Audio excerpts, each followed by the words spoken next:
Hello students, welcome growth of online classes. आज your physics teachers.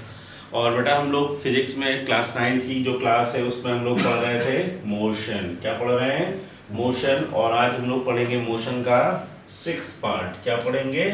6th part. ठीक है। इससे पहले हमने जब मोशन को पढ़ा था तो 5 पार्ट हम लोगों ने पढ़ लिए थे और पांचों पार्ट्स में हम लोगों ने मोशन के बारे में बात की थी, गति के बारे में बात की थी, विस्थापन के बारे में बात की थी, वेग के बारे में बात की थी, त्वरण के बारे में बात की थी। और फिर सब इसके बाद फिर जो हम लोगों ने पिछली क्लास पढ़ी थी उस पर हम लोगों ने बात की थी इन सब से मिलाकर बनने वाले समीकरणों की। ठीक है। तो पहले हम उन समीकरणों का आपको एक बार रिवीजन करा देते हैं। तो देखिए, हमने पहला समीकरण जो पढ़ा था उसका नाम था v equal u plus A T. V equal U plus A T, इसको हम लोगों ने रखा था पहला समीकरण। दूसरा जो समीकरण था वो था s equal U T plus half A T square. ये क्या था हमारे पास? गति का दूसरा समीकरण था। और तीसरा समीकरण क्या था? v square equal you square plus 2as। ये हमारे पास क्या था? तीसरा समीकरण था। ठीक है। तो हमारे पास गति के कितने समीकरण थे? 3 समीकरण थे। और इन तीनों समीकरणों को प्राप्त करने के लिए हमने सामान्य विधि का उपयोग किया था कि सामान्य विधि से हम इन तीनों समीकरणों को कैसे प्रूव करते हैं। ठीक है। आज हमें क्या करना है? आज हम लोग स्टार्ट करेंगे इस चैप्टर को पहले कुछ अच्छी बातों से, अच्छी चीजों से। ठीक है। और वो अच्छी बातें, अच्छी चीजें क्या है? तो इन्हीं जो हमारे समीकरण है, इन समीकरणों को हम लोग फिर से प्रूफ करेंगे। लेकिन प्रूफ कैसे करेंगे? प्रूफ करेंगे कुछ ग्राफिकल मेथड। आप देखा होगा, आपकी किताब में दिया हो गया होगा कि ग्राफिकल विधि से गति के समीकरणों का निगमन। ठीक है। तो ये ग्राफ क्या होता है, ग्राफिकल मेथड क्या होता है, इसकी बात हम पहले आपको बता देते हैं। ठीक है। देखिए, आपकी जो साइंस है, साइंस में अगर हम बात करते हैं दिशाओं की, तो दिशाएं कितनी होती हैं? 3 होती हैं। सुना होगा ना, 3D मूवी देखने जा रहे हैं। 3D मतलब 3 डायमेंशनल। डायमेंशनल मतलब डिस्क या दिशा वाले। ठीक है। तो यहाँ पर हम बात करते हैं, अभी ग्राफ में हमारे पास 2 दिशाएं होती हैं, यानी 2 अक्ष होते हैं। ऐसे आप समझते हैं ना, 2 एक्सिस होते हैं। पहले एक्सिस को हम लोग हॉरिजॉन्टली यूज करते हैं, जिसे हमने नाम दे दिया एक्स एक्सिस।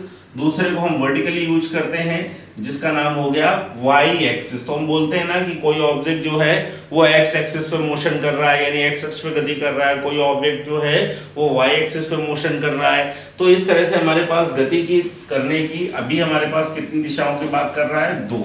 तो इन दोनों दिशाओं की बात यदि कहीं पर करनी है, या इन दोनों दिशाओं का संबंध आपको प्रस्तुत करना है या दिखाना है, तो हम लोग उपयोग करते हैं ग्राफ का। किसका उपयोग करते हैं?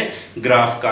अब ग्राफ में हम अलग अलग 2 राशियों की बात कर रहे हैं। जैसे मान लेते हैं कि हमारे पास जो एक्स अक्ष है ये समय को प्रदर्शित करता है। एक्स अक्ष जो है अभी वो किसको प्रदर्शित कर रहा है? समय को। और वाई अक्ष जो है वो प्रदर्शित कर रहा है दूरी को। किसको प्रदर्शित कर रहा है? दूरी को। ठीक है। दूरी को हम लोग यहाँ पर अभी विस्थापन भी बोल सकते हैं अभी। ठीक है। यानी वाई एक्स जो है वो क्या है? दूरी या विस्थापन को प्रदर्शित करता है। ठीक है।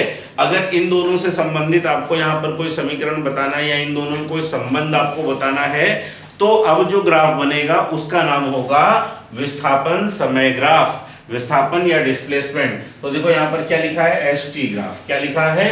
S T graph. तो पहले हम आपको बता दें एस टी ग्राफ कैसे बनता है। ठीक है। तो देखो बेटा, ये जो पॉइंट है, इस पॉइंट को हम लोग बोलते हैं मूल बिंदु। क्या बोलते हैं? मूल बिंदु। ठीक है। ऑरिजिन। क्या बोलते हैं? ऑरिजिन। तो ये आपका हो गया ऑरिजिन। ठीक है। अब इस ऑरिजिन से अगर हम ऊपर की तरफ जाएंगे, पहले हम क्या करते हैं, मान लेते हैं कि हम इस ऑरिजिन से जाते हैं एक्स अक्ष पे। अगर हम एक्स एक्सिस पर जाते हैं तो हम कुछ इस प्रकार से अलग अलग बिंदुओं में दूरियों को तय करते हैं, या इन अलग अलग बिंदुओं पर हम समय को उपयोग करते हैं। जैसे मान लेते हैं कि एक्स अक्ष पर जब हम इस तरफ मूव करेंगे तो हमारा एक जो पॉइंट है वो 1 सेकंड के बराबर है। तो दूसरा जो पॉइंट होगा वो 2 सेकंड के बराबर, तीसरा जो पॉइंट होगा वो 3 सेकंड के बराबर, चौथा जो पॉइंट होगा वो 4 सेकंड के बराबर, इसी तरह से पांचवा पॉइंट जो होगा वो 5 सेकंड के बराबर। अगर यही लाइन और आगे चली जाएगी, मान लो एनवा कोई या टीवा कोई पॉइंट मिल गया, तो किसके बराबर हो जाएगा? t सेकंड के बराबर आ जाएगा। अर्थात इसका मतलब ये है कि x अक्ष पर जैसे जैसे आप आगे बढ़ोगे, x अक्ष पर जैसे जैसे आप आगे बढ़ोगे आपका क्या बढ़ेगा, समय, क्योंकि ये किस राशि को प्रदर्शित कर रहा है, समय को, किस फिजिकल क्वांटिटी को रिप्रेजेंट कर रहा है, टाइम को रिप्रेजेंट कर रहा है। दैट मींस इस एक्सिस पे आगे बढ़ने पे क्या इंक्रीज होगा, टाइम। उसी प्रकार से बेटा जब हम ऊपर बढ़ेंगे, ऊपर की ओर जाएंगे, तो जब ऊपर की ओर जा रहे होंगे तो क्या बढ़ना चाहिए, अब आपका दूरी, क्या बढ़ना चाहिए, दूरी। तो देखो बहुत सारे सवाल पड़े होंगे ना, एक कण 1 सेकंड चलता है तो इतनी दूरी तय करता है, 2 सेकंड चलता है इतनी दूरी तय करता है, 3 सेकंड चलता है इतनी दूरी तय करता है, पढ़े ना, इससे पहले मैंने एग्जांपल्स भी आपको बहुत सारे कराए। तो हम ये मान लेते हैं कि हमारे पास जो पार्टिकल है वो इस तरह से अलग अलग डिस्टेंस को भी क्या कर रहा है, कवर कर रहा है। यानी पहले अगर हो सकता है उसने 10 सेकंड तय किया हो, फिर उसने 20 सेकंड तय किया हो, फिर उसने 30 सेकंड तय किया हो, फिर उसने 40 सेकंड तय किया हो, फिर उसने 50, 60 और इस तरह से अगर और भी आगे जाओगे तो हो सकता है यहाँ पर उसने s मीटर तक की डिस्टेंस जो है वो कवर कर ली है। ठीक है, तो ये आपको अलग अलग दो राशियों के बारे में बताने की प्रोसेस हो गई कि ये हमारे पास देखिए एक दूरी है और एक समय है। अब कहता है इन दोनों में संबंध बताओ, इन दोनों में संबंध। तो देखो एक छोटी सी बात आपको हम बता दें कि यहाँ पर आप जो रिलेशन बनाने जा रहे हो, जो रिलेशन बताने जा रहे हो वो बहुत अच्छा है। कहता है एक कार है और वो जब 5 सेकंड तक चलता है, कितने सेकंड तक चलता है, 5 सेकंड तक। तो अगर वो 5 सेकंड तक चलेगा तो 5 सेकंड तक वो यहाँ चल लेगा, ठीक है, और 5 सेकंड में मान लेते हैं कि वो 50 मीटर दूरी तय करता है। यानी एक कार जब चलती है तो 5 सेकंड में वो कितनी दूरी तय कर लेती है, 50 मीटर की दूरी तय कर लेती है। तो इसका मतलब 50 वाली लाइन को आप डॉटेड आगे बढ़ाएंगे और 5 सेकंड वाली लाइन को भी आप डॉटेड आगे बढ़ाएंगे। तो अगर ये दूरी 5 सेकंड है तो ये भी कितनी होगी, 5 सेकंड। ये वाली आपकी डिस्टेंस 50 मीटर है तो ये भी अब कितनी होगी, 50 मीटर। ठीक है, अब यहाँ पे क्या बताना है, अब यहाँ पे ये बताना है कि इस बिंदु P पर आपको क्या मिला। तो भाई इस बिंदु P पर आपको क्या मिला, आप भी देख के बताइए जरा सा। इस बिंदु P पर आपको क्या मिलेगा, इस पॉइंट P पर जब आप आएंगे तो आप मूल बिंदु से इस पर एक छोटी सीधी लाइन खींच दीजिए। अब आप अगर मूल बिंदु से इस पर एक सीधी लाइन खींचेंगे तो ये बन गई आपकी ढलान। क्या बन गई, ढलान। इंग्लिश में बोलते हैं स्लोप। क्या बन गई, ये स्लोप। अब ये जो स्लोप है, ये स्लोप क्या बता रही है, ये स्लोप बेटा आपको दोनों राशियों में संबंध बता रही है। यानी अगर आप यहाँ पर हाथ रखते हो तो इस पॉइंट पर आप देखोगे तो समय भी आपको मिलेगा कितना, 5, और इसी पॉइंट पर अगर देखोगे तो दूरी भी कितनी मिल रही है, 50। दूरी कितनी मिल रही है, 50। यानी सेम पॉइंट पर आपको दोनों राशियां मिल गई कि नहीं मिल गई। अब अगर कहता है कि ये ढलान जो है इसकी वैल्यू कैसे निकालेंगे, तो भाई अगर आप देखो इस ढलान ने क्षैतिज से कोण एक बनाया है जिसे हम बोल रहे हैं थीटा। ढलान ने क्षैतिज से कोण बनाया जिसको क्या बोल रहे हैं, थीटा। तो अब इस थीटा की वैल्यू निकालनी है। मैथ्स में आपने पढ़ा होगा कि अगर कहीं पर कोण प्राप्त करते हैं तो हम उपयोग करते हैं tan थीटा। क्या उपयोग करते हैं, tan थीटा। अर्थात यहाँ पर अगर आप ढलान निकालोगे तो आप उपयोग करोगे tan थीटा।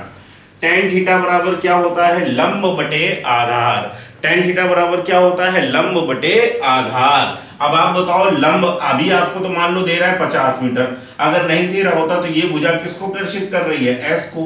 ये भुजा किसको प्रदर्शित कर रही है, S को। देखो ये वाली भुजा क्या किसको प्रदर्शित कर रही है, S को। तो ये भी तो S को प्रदर्शित कर रही है, ठीक है। यानी अगर यहाँ पर आप निकालोगे तो लंब आपको क्या मिल गया, S, और आधार, आधार आपका क्या है, ये आधार आपका कौन सा, ये। और ये किसको प्रदर्शित कर रहा है, T को। ये किसको प्रदर्शित कर रहा है, T को, ठीक है। तो ये क्या हो गया, S/T।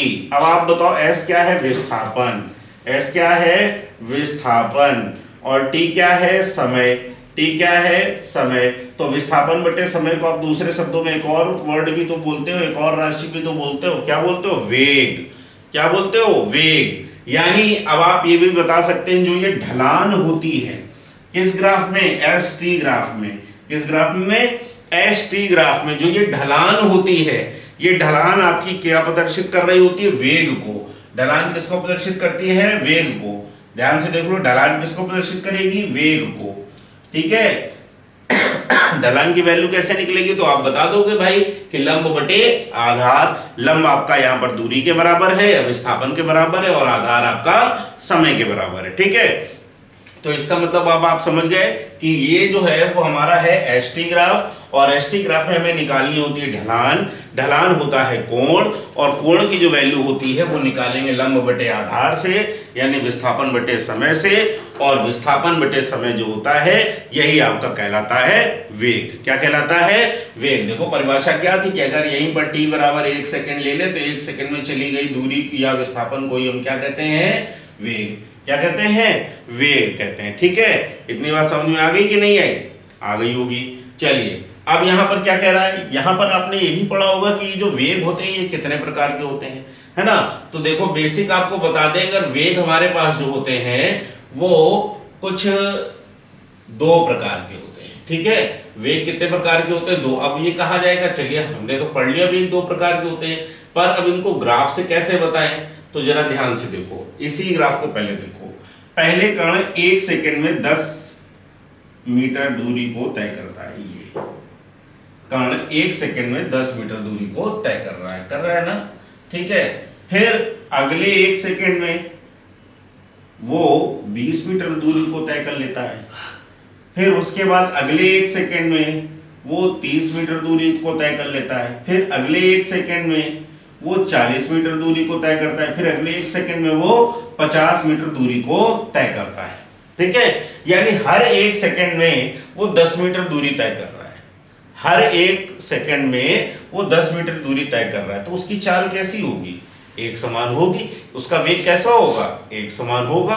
बात समझ में आ रही है कि नहीं आ रही? यानी जब कोई कण समान समय में समान दूरी को तय करता है तब उसका वेग क्या कहलाता है? एक समान वेग कहलाता है।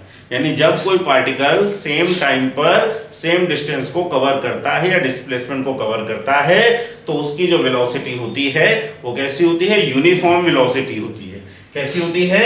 Uniform velocity. फिर बात ये होती है कि ये ग्राफ तो समझ में आ गया कि अगर ये लाइन आपकी बिल्कुल सीधी जा रही है तो हमारी क्या है? ये यूनिफॉर्म वेलोसिटी को बताएगी। यानी हर जगह पर समय के साथ में यानी दूरी के साथ में समय का यदि आप भाग दोगे तो सब जगह बराबर आएगा। और अगर सब जगह बराबर आता है यानी S/T की वैल्यू सब जगह बराबर आ रही है। जैसे यहां पर देखो, अगर पहली स्थिति में देखते हैं पोजीशन फर्स्ट, देखो जरा ध्यान से, पोजीशन फर्स्ट, पहली पोजीशन को आप अगर देखते हो तो यहां पर वेग बराबर क्या आता है? दूरी। दूरी कितनी तय की? 10।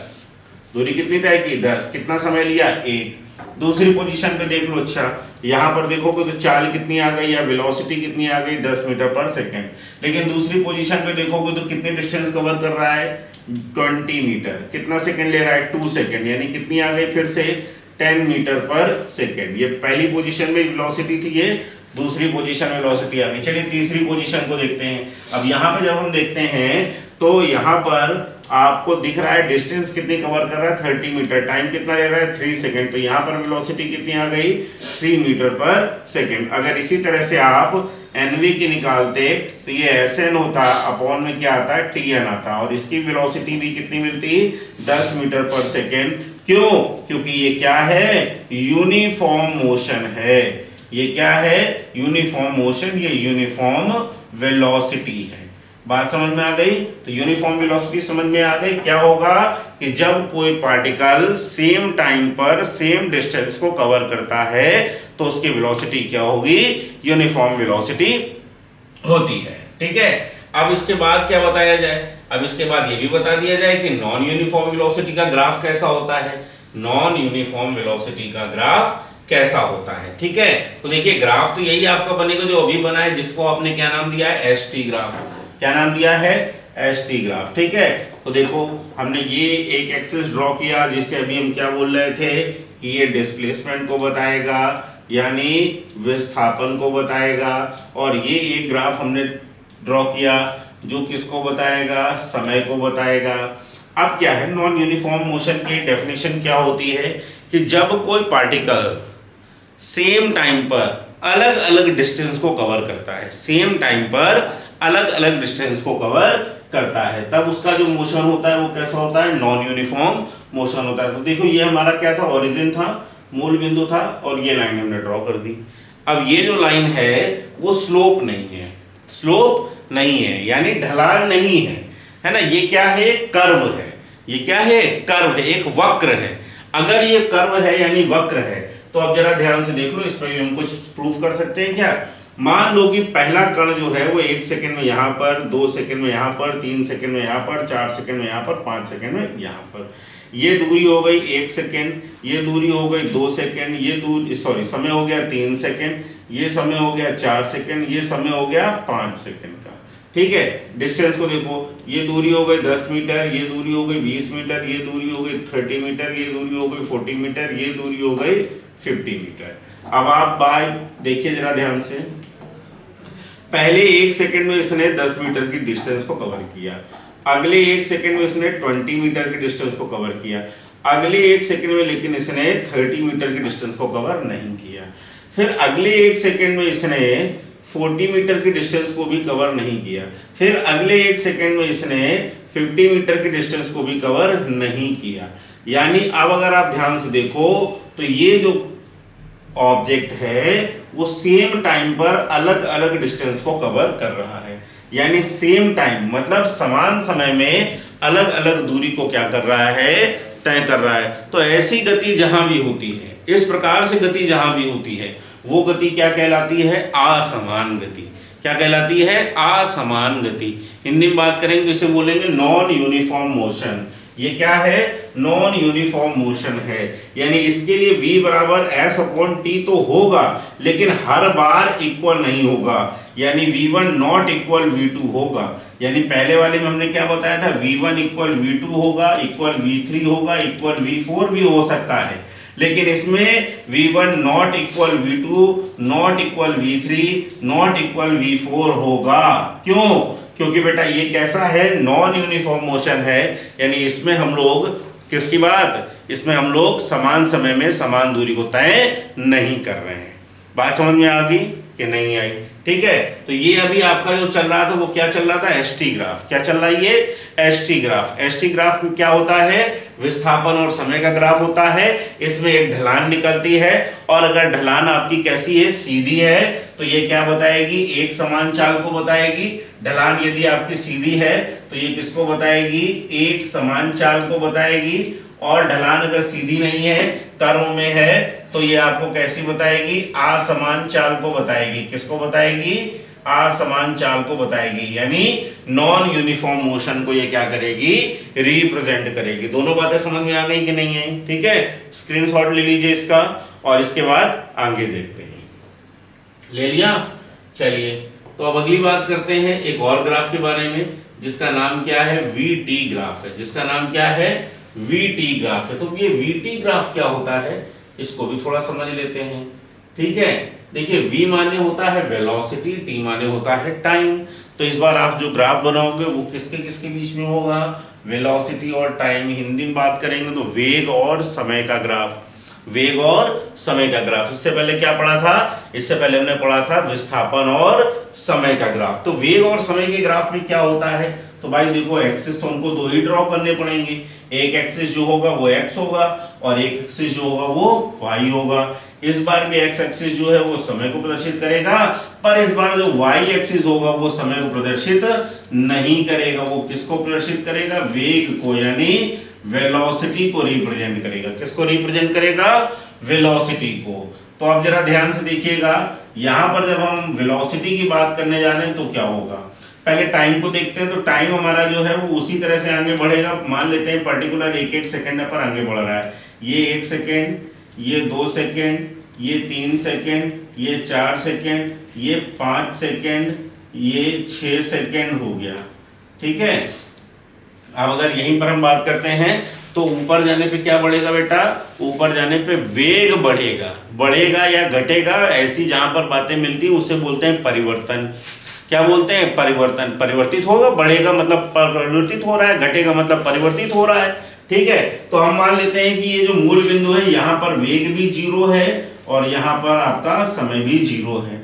अब इस 0 से जब आप आगे बढ़ोगे तो आपका क्या परिवर्तित हो रहा है, वेग। क्या परिवर्तित हो रहा है, वेग। यानी यहाँ पर मान लिया 10 था, यहाँ पर 20 बढ़ गया, यहाँ पर बढ़कर 30 हो गया, यहाँ पर बढ़कर 40 हो गया, यहाँ पर बढ़कर 50 हो गया, यहाँ पर बढ़कर 60 हो गया, यहाँ पर बढ़कर 70 हो गया, और यहाँ पर बढ़कर 80 हो गया। तो इस प्रकार हम क्या देख रहे हैं कि वेग के बढ़ने की जो दर है, वेग के बढ़ने की जो क्रमांक है, दर में भी क्रमांक है, वो कितना है 10, 20, 30, 40, 50, 60, 70 है। जबकि समय की अगर हम बात करते हैं तो ये 1-1 सेकंड में दे रहा है। अब मान लो कोई कार चल रही है, कोई कार जब चल रही है तो विरामावस्था से अपने चाल को प्रारंभ कर रही है। पढ़ा है ना ऐसा न्यूमेरिकल, याद आया? एक कार विरामावस्था से अपनी चाल को क्या करती है? प्रारंभ कर रही है। अब वो 2 सेकंड तक चलती है और 2 सेकंड बाद उसकी जो चाल है वो हो जाती है 40 मीटर प्रति सेकंड। यानी 2 सेकंड बाद उसकी जो चाल है वो कितनी हो जाती है? 40 मीटर प्रति सेकंड। ठीक है, यानी 1 सेकंड में उसकी वृद्धि कितनी हुई होगी? 20 मीटर प्रति सेकंड। 2 सेकंड में कितनी होगी? 40। 3 सेकंड में कितनी हो रही है? 60। 4 सेकंड में कितनी हो जाएगी? 80। ठीक है, अब अगर आप क्या करो इस पर, अब आप अगर यहां पर कोई स्लोप बनाओ भाई, एक स्लोप बनाते हैं। चलिए, अब हमने क्या किया है? एक स्लोप ड्रॉ किया है ये। तो अब ये जो स्लोप है वो कैसा है? बिल्कुल सीधा है। अब ये स्लोप है कैसा है? बिल्कुल सीधा है। अब अगर ये स्लोप बिल्कुल सीधा है तो इसका मतलब ये क्या बताएगा? तो भाई देखो, पहले वेग कितना था? 0 था। अब 0 से बढ़कर पहले बार में कितना हो रहा है? 20। वेग 0 से बढ़कर कितना हो रहा है? 20, और बढ़ने में कितना समय लग रहा है? 1 सेकेंड। कितना समय लग रहा है? 1 सेकेंड। ठीक है, यानी अगर हम यहाँ पर स्लोप की बात करते हैं, ढलान की बात करते हैं, तो ढलान आप कैसे प्राप्त करते हो? याद करो, मैंने बताया था ढलान प्राप्त करने के लिए क्षैतिज से कोण देखा जाता है। क्षैतिज से कितना कोण बन गया? थीटा। कितना कोण बन गया? थीटा। और ये ऊपर वाली जो भुजा है ये बताएगी वेग में परिवर्तन को, यानी डेल्टा वी को, और नीचे वाली जो साइड है ये बताएगी समय को। किसको बताएगी? समय को। तो अब आइए अब ढलान निकालते हैं। ढलान निकालने के लिए हमने बताया था क्या उपयोग करेंगे? tan। तो ये आ गया tan थीटा। tan थीटा बराबर क्या होता है? लंब बटे आधार। tan थीटा बराबर क्या होता है? लंब। अब बताओ, कहीं पर भी निकालोगे तो ये भी लंब है, होगा ही होगा। ये भुजा हमेशा किसका क्या काम करेगी? लंब का। ये भुजा हमेशा किसका काम करेगी? लंब का। ठीक है, तो आप यहाँ पर लंब को क्या लिखेंगे? Delta we. आधार आपको कितना मिल रहा है? टी।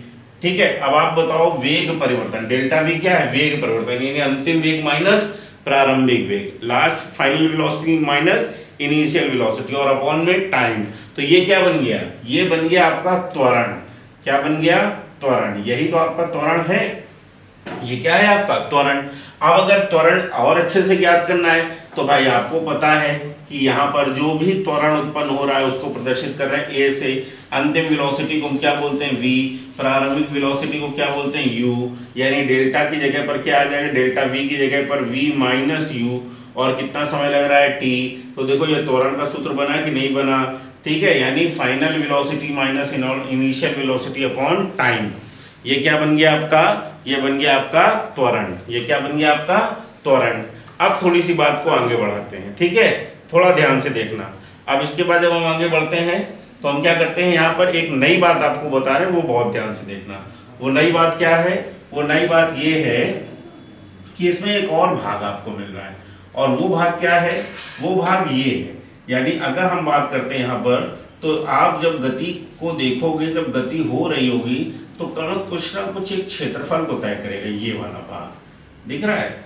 ये वाला जो भाग है, जितना मैंने कवर किया है, कण गति करते करते इतने भाग को क्या करता है? कवर करता है। तो ये जो है ये हमारे लिए स्पेशली केवल बात कहाँ पर होगी? वीटी ग्राफ में होगी कि ढलान जो क्षेत्रफल कवर करता है, यानी ढलान के द्वारा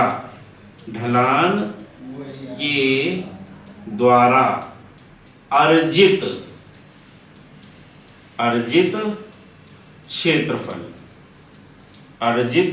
क्षेत्रफल, यानी घेरा हुआ क्षेत्रफल। तो घेरा हुआ क्षेत्रफल अगर आप देखोगे तो यहां पर त्रिभुज के आकार का दिख रहा है। क्या दिख रहा है? त्रिभुज के। तो इसका मतलब हम क्या निकालेंगे? त्रिभुज का क्षेत्रफल। और त्रिभुज का क्षेत्रफल क्या होता है? 1/2 लंबाई। 1/2 लंबाई। तो लंबाई क्या है आपकी? Delta we. क्या है? Delta we. इनटू में समय कितना हो जाएगा हमारा? समय हो जाएगा हमारा जो दिया गया है। समय कितना दे रहा है? टी। समय कितना दे रहा है? टी। तो ये क्या है? ये होता है औसत वेग, और ये क्या होता है? समय। तो औसत वेग इंटू समय को हम क्या कहते हैं? औसत वेग इंटू समय को हम कहते हैं विस्थापन।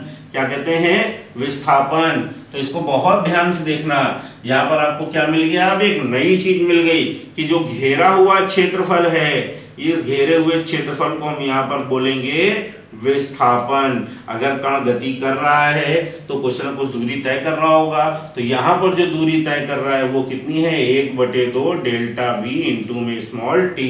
ये जो दूरी है यही विस्थापन है, ये जो दूरी है ये विस्थापन है। यानी vt ग्राफ में आपको दो चीजें मिलेंगी, पहले आपको मिलेगा त्वरण, दूसरा आपको मिलेगा विस्थापन। त्वरण कहाँ मिलेगा, त्वरण वहां पर मिलेगा जहां पर हम लोग क्या करेंगे, ढलान ज्ञात करेंगे, जहां पर हम लोग क्या करेंगे, ढलान ज्ञात करेंगे। और क्षेत्रफल या विस्थापन कहां पर मिलेगा, जहां पर हम लोग क्षेत्रफल ज्ञात करेंगे। यानी वो गति करता हुआ कण जितना क्षेत्रफल कवर कर रहा होगा उसे हम लोग क्या बोलेंगे, उसे हम लोग बोलेंगे उसका तय किया गया विस्थापन। ठीक है, इतनी बात समझ में आती है। ठीक है, तो ये बात तो हो गई आज हमारे पास दो ग्राफ की। अब इसके बाद एक डेरिवेशन और बचता है, और उस डेरिवेशन से, उस ग्राफ से हम क्या करेंगे कि गति के हमारे तीनों जो समीकरण हैं वो भी हम लोग क्या करते हैं, आज प्रूफ कर लेते हैं। ठीक है, तो इसको भी हम अभी यहाँ पर बताते हैं। तो अभी तक हमने दो ग्राफ के बारे में पढ़ लिया, पहला पढ़ा हमने एसटी ग्राफ और दूसरा पढ़ा हमने वीटी ग्राफ। एसटी ग्राफ में हमने क्या पढ़ा, एसटी ग्राफ में हमने पढ़ा कि जो ढलान होती है वो क्या बताती है, वेग के बारे में। और वीटी ग्राफ में हमने दो बातें पढ़ी। पहला हमने पढ़ा कि ढलान क्या होती है, ढलान इसमें होती है त्वरण। और दूसरा हमने पढ़ा था कि कवर्ड एरिया यानी जो घेरा हुआ क्षेत्रफल होगा वो यहाँ पर विस्थापन को भी बताएगा। ठीक है, एवरेज डिस्प्लेसमेंट को भी बताएगा। ये देखिए एक ग्राफ मैंने पहले से बनाया हुआ है, अब आपको इसे समझाना है। इस ग्राफ को हमने क्यों बनाया पहले ये बता दें, फिर इससे हम क्या करने वाले हैं इसकी बात करते हैं। ग्राफ सिर्फ अब इसलिए बनाया गया है क्योंकि एक क्वेश्चन आपसे जरूर पूछा जाएगा कि ग्राफी विधि से भी आप जो गति के तीनों समीकरण हैं उनका निरूपण कीजिए, उनका निगमन कीजिए। ठीक है, प्रूवमेंट हमें करके दिखानी है कि ग्राफिकल मेथड से आप किस तरह से प्रूव करेंगे कि पहला समीकरण क्या है, दूसरा समीकरण क्या है या तीसरा समीकरण क्या है। ठीक है, तो हम स्टार्ट कर रहे हैं और थोड़ा सा ध्यान से समझना है, आपको जल्दी से जल्दी ये भी समझ में आ जाएगा। ठीक है, तो पहली बात हमने ये मान लिया कि हमारे पास एक वाहन है या कोई कार है या कोई भी वस्तु है जो गति कर सकती है, वो अभी विरामावस्था में थी। ठीक है, लेकिन जब अपनी गति को गति प्रारंभ करना शुरू या गति आरंभ करती है तो बिंदु ए से आरंभ करती है। कहाँ से आरंभ करती है, बिंदु ए से। अब बिंदु ए से जब आरंभ करती है तो ये मूल बिंदु से कुछ ऊंचाई पर है। ठीक है, तो हमने क्या लिया, यहाँ पर एक ग्राफ बनाया जिसका नाम है वीटी ग्राफ। इसका नाम क्या है, वीटी ग्राफ। अब देखो इसमें भी वही कहानी है। ठीक है, ऊपर जाने पे क्या बढ़ेगा v, नीचे आने पे क्या घटेगा v। अब यहाँ पर दो अलग अलग हो गए हैं, पहला हो गया u जिसे बोलेंगे इनिशियल वेलोसिटी यानी प्रारंभिक वेग, दूसरा हो गया v जिसे बोलेंगे फाइनल वेलोसिटी यानी अंतिम वेग। ठीक है, अब ये परिवर्तन कब हो रहा है, कैसे हो रहा है, तो एक सिंपल सी बात है कि हमारा एक ऑब्जेक्ट है जो किसी पॉइंट O से गति को आरंभ करता है यानी वेग चलना शुरू करता है, जहां पर उसका जो प्रारंभिक वेग हमको मिलता है वो कितना मिलता है, u। और वो t समय तक गति करता हुआ चलता है यानी स्मॉल t समय तक वो अपनी कार को चला रहा है या बाइक को चला रहा है या साइकिल को चला रहा है, लगातार मोशन कर रहा है। अब जब आप भी सोचिए लगातार आप साइकिल पे पैडल मारेंगे तो अब आपकी 10 सेकंड बाद, 20 सेकंड बाद या 5 सेकंड बाद जो वेलोसिटी होगी वो इनिशियल वेलोसिटी से कुछ चेंज होगी, कुछ ज्यादा होगी या कुछ कम होगी। फिलहाल तो ज्यादा होगी क्योंकि आप लगातार उस पर फोर्स लगा रहे हो, पैडल मार रहे हो, तो ज्यादा होगी। तो हमने मान लिया कि अगर वेलोसिटी हम केवल मेजर करने वाले हैं तो वेलोसिटी तो इसी लाइन में इंक्रीज होगी, यानी उसकी वेलोसिटी जो है वो v से बढ़कर मान लेते हैं क्या हो जाएगी, u हो जाएगी। v से बढ़कर क्या हो जाएगी, u। ठीक है, और समय कितना लेगी v से u तक जाने में, स्मॉल t समय लेगी। कितना समय लेगी, स्मॉल t समय लेगी। लेकिन अगर हम ग्राफ की बात करेंगे तो ये जो है वो ग्राफिकल मेथड में बिंदु A से कहां पर पहुंच जाता है, B पर पहुंचता है। कहां पर पहुंचता है, B पर। अब जब ये या वो गति कर रही वस्तु A से B पर पहुंच रही है, इस दौरान हमको एक ढलान मिल रही है और वो ढलान हमको किस एंगल पे मिल रही है, थीटा। कहां पर मिल रही है, थीटा। और ये ढलान ही होगी जो आपके वेग में परिवर्तन को बताएगी। याद है ना, वेग में परिवर्तन जो करता है या जिस दर से होता है वही त्वरण बनता है। तो यानी यहाँ पर हमको जो ढलान मिलेगी वो ढलान ही आपको वेग में परिवर्तन को बताएगी। तो आइए अब इस ढलान का उपयोग करते हैं और उपयोग करके हम पहला समीकरण जो है वो प्रूव करते हैं। ठीक है, तो हम बात करेंगे यहाँ पर एक त्रिभुज की जिसका नाम है ACB। दिख रहा है, ACB जो है वो एक समकोण त्रिभुज है। यानी यहां पर हम सबसे पहले क्या लिखते हैं, ग्राफीय विधि से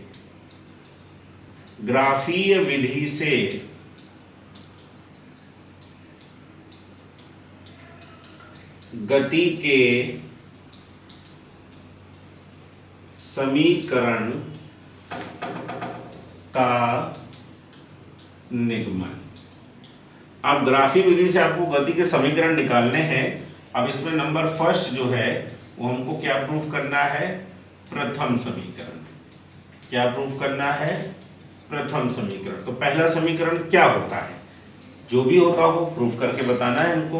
ठीक है, तो पहला समीकरण प्रूफ करने के लिए हमने अपने इस डायग्राम में त्रिभुज लिया जिसका नाम है ACB। तो यहां पर क्या लिखेंगे, त्रिभुज ACB में, ठीक है, हमें क्या निकालना है, ढलान निकालनी है। क्या निकालनी है, ढलान। तो ये ढलान कैसे निकलती है, ढलान निकलती है tan थीटा से। और tan थीटा बराबर क्या होता है, tan थीटा बराबर होता है लंब, इसी त्रिभुज का लंब। क्या दिख रहा है, BC बटे आधार। आधार कितना है, AC। आधार कितना है, AC। अब बताओ, अच्छा BC की वैल्यू यदि हमको निकालनी है तो आपको ग्राफ में दिख रहा है कि O से U तक जब हम गए थे, सॉरी O से इस बिंदु तक आए या D से इस बिंदु तक जब आ रहे तब हमारे पास वेग पूरा कितना होगा, V। ठीक है, और अगर आप O से और पॉइंट A तक आ रहे हो तो आपका वेग कितना है, U। अब आपको B से C का वेग ज्ञात करना है, B से C का वेग ज्ञात करना है। तो आपको क्या करना पड़ेगा, D से B की जो भी वैल्यू थी उससे इतनी वैल्यू घटानी पड़ेगी कि नहीं। ठीक है, अर्थात V से यदि आप U तक की वैल्यू घटा दोगे तो आपको ये वैल्यू मिल जाएगी BC कि नहीं मिलेगी, मिल जाएगी ना। यानी अगर आप यहां पर बताना चाहते हैं BC का मान कितना है, तो BC का मान दे रहा है V माइनस U। और AC क्या है, AC समय है, और समय की ये जो वैल्यू AC है वही हमारे पास OD है। तो दोनों में से आप कोई भी वैल्यू रखोगे आपका आंसर सेम आएगा।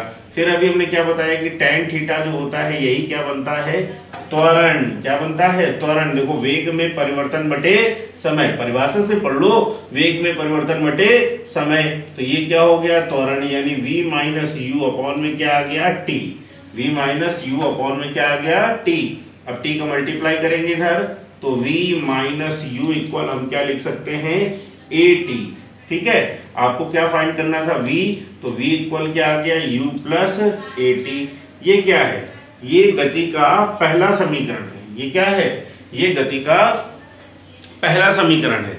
इस समीकरण में V अंतिम वेग है, U प्रारंभिक वेग है, AT जो है, AT एक निश्चित समय में वेग में वृद्धि की बात करता है। ठीक है, तो एक निश्चित समय में वेग में वृद्धि प्लस प्रारंभिक वेग को यदि हम जोड़ेंगे तो ही तो आपका अंतिम वेग आएगा। ठीक है ना। तो ये आपको दे दिया प्रथम समीकरण, जिसे आप क्या कीजिए, स्क्रीनशॉट ले लीजिए या कॉपी कर लीजिए। ठीक है, इतना हो गया। अब बात करते हैं अगले समीकरण की। तो अगले समीकरण के लिए देखिए, ये तो मैं साफ नहीं करूंगा, अगर ये साफ कर दूंगा तो आपको फिर से प्रॉब्लम हो जाएगी। ठीक है, तो अगला जो समीकरण है उस समीकरण में हम क्या ज्ञात करते हैं, वो समीकरण में हम ज्ञात करते हैं S यानी विस्थापन। और अब आप भी सोचकर बताइए कि अगर हम दूसरा समीकरण निकालेंगे तो वो विस्थापन के लिए तो निकालेंगे, किसके लिए निकालेंगे, विस्थापन के लिए। और विस्थापन कब मिलेगा, VT ग्राफ में। VT ग्राफ में विस्थापन तब मिलता है या वो होता है जो कण एक बिंदु से दूसरे बिंदु तक जाने में जितना क्षेत्रफल कवर करता है। यानी अगर हम बात करें ये A से B तक ही गया, लेकिन इसने कवर कितना एरिया कर लिया, ये पूरा एरिया कर लिया। तो ये पूरा एरिया जो हुआ यही उसके द्वारा तय किया गया विस्थापन होगा। ठीक है, तो अर्थात अब आपको क्या करना है, अगर यहाँ पर गति का दूसरा समीकरण निर्मित करना है तो उसके लिए क्या करना होगा, कवर्ड एरिया की बात करनी होगी। कौन सी बात करनी होगी, कवर्ड एरिया की, यानी कितना एरिया इसने क्या किया है, कवर किया है। तो देखो, पहली बात अगर हम कवर्ड एरिया निकालेंगे तो ये एक एरिया जो है वो कवर हुआ है, ठीक है, जो ब्लू वाला भाग है, और आपको ये क्या दिख रहा है, एक त्रिभुज, और दूसरा जो भाग है वो ये कवर हुआ है, ठीक है, ये कौन सा, ये ग्रीन वाला पार्ट, ठीक है।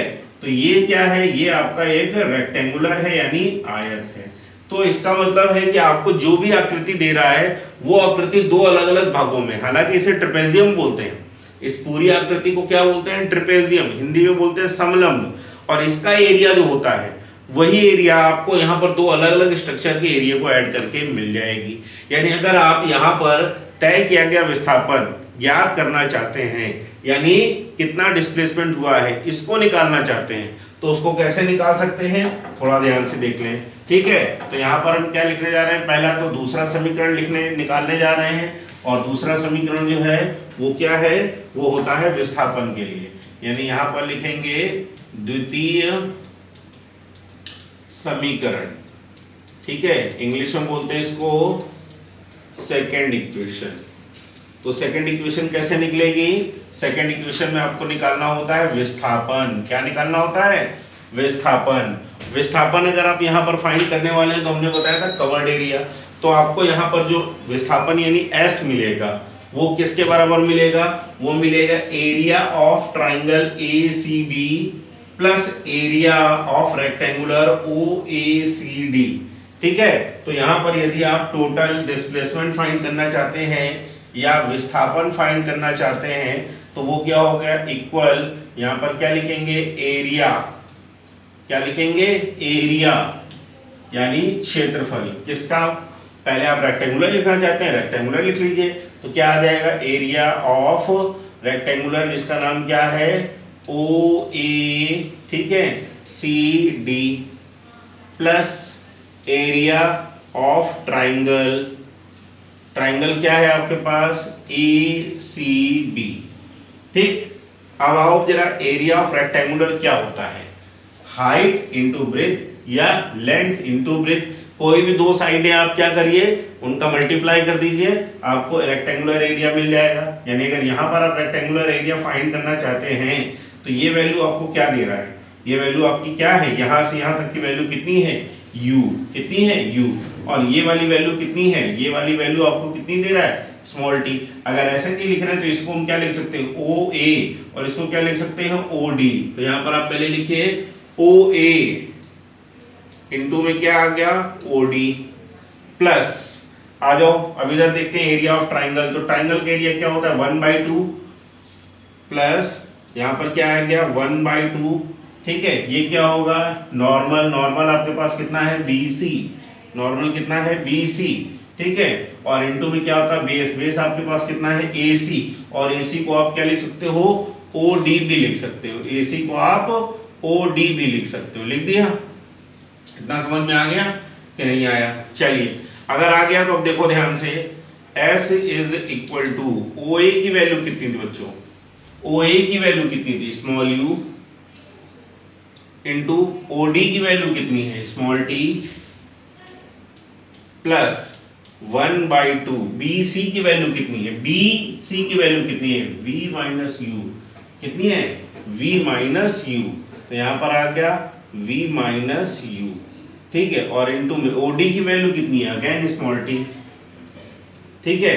अब बस छोटा सा चेंजमेंट करने जा रहा हूं, जरा ध्यान से देखना, ठीक है। यानी V माइनस u इक्वल, अभी आपने लास्ट इक्वेशन में क्या पढ़ा था 80, पढ़ा था कि नहीं पढ़ा था, याद आएगा। यानी ये जो लास्ट इक्वेशन थी, इस लास्ट इक्वेशन में आपने पढ़ा था कि V माइनस यू अगर कहीं पर रखा हुआ है V माइनस यू, तो ये वैल्यू किसके इक्वल होगी 80 के, किसके इक्वल होगी 80 के।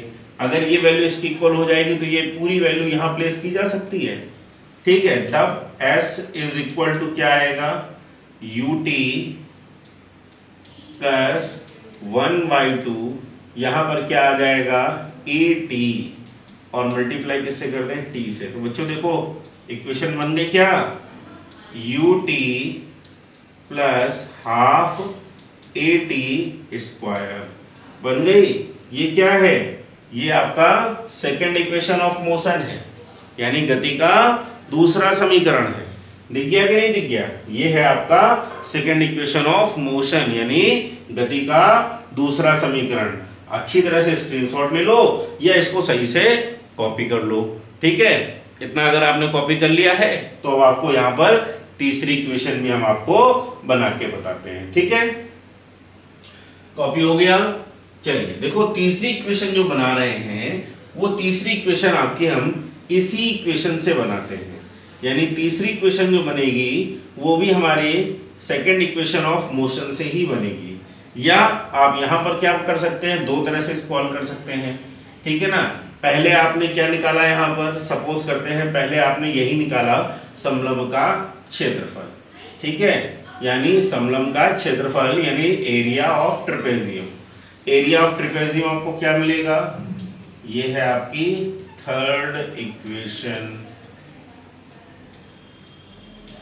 यानी तीसरा समीकरण।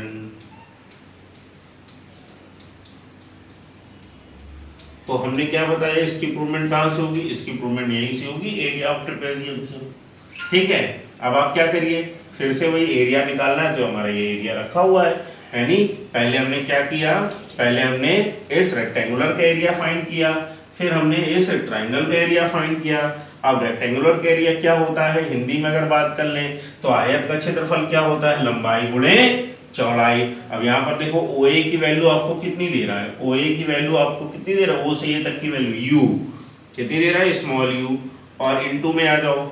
यहाँ पर यदि बात करेंगे, अब ये वैल्यू आपको कितनी दे रहा है, तो ये वैल्यू आपको दे रहा है इनटू स्मॉल t, प्लस कर लो, ठीक है। BC की वैल्यू कितनी दे रहा है, B से C की वैल्यू ये वैल्यू कितनी दे रहा है, V माइनस U, कितनी दे रहा है, V माइनस U दे रहा है ना।